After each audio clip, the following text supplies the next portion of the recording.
It is common for human beings to look to the past as the basis for the evolutionary process.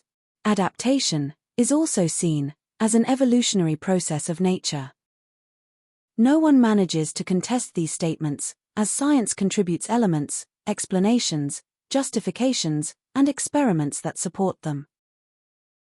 To contest them, therefore, seems not only madness, but also ignorance, and even heresy. On this subject, no discussion seems acceptable, and in the end, unanimity prevails. Inviting the human being to disregard this unanimity, placing a magnifying glass over the results that justify evolution, means that, if the invitation is accepted, they will gain a true view of a far from comfortable reality. Adaptation is not, never was, and never will be, evolution. The comparison of the exercise of capacities among beings acting within a given period reveals only the adjustments that circumstances demand at that moment.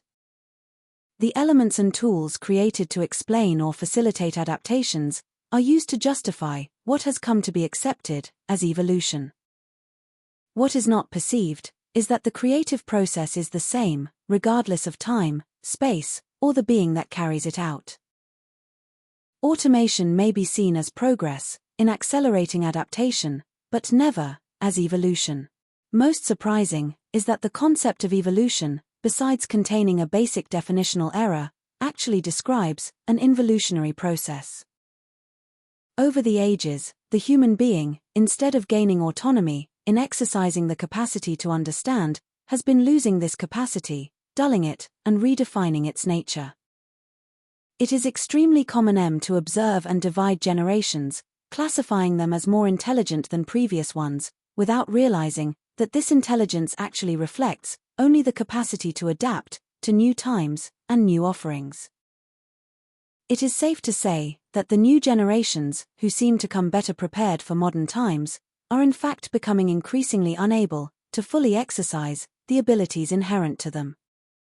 A human brain from a new generation often proves to be inferior to that of a human being from previous generations.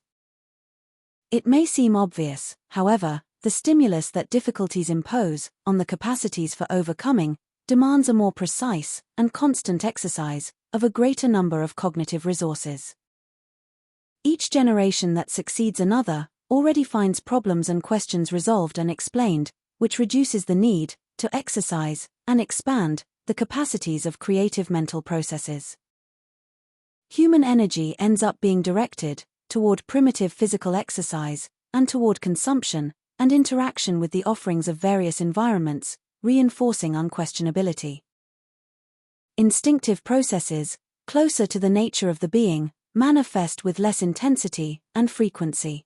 With each generation, therefore, the being in manifestation receives an ever greater load of unknowns that facilitate an increasingly early amnesia.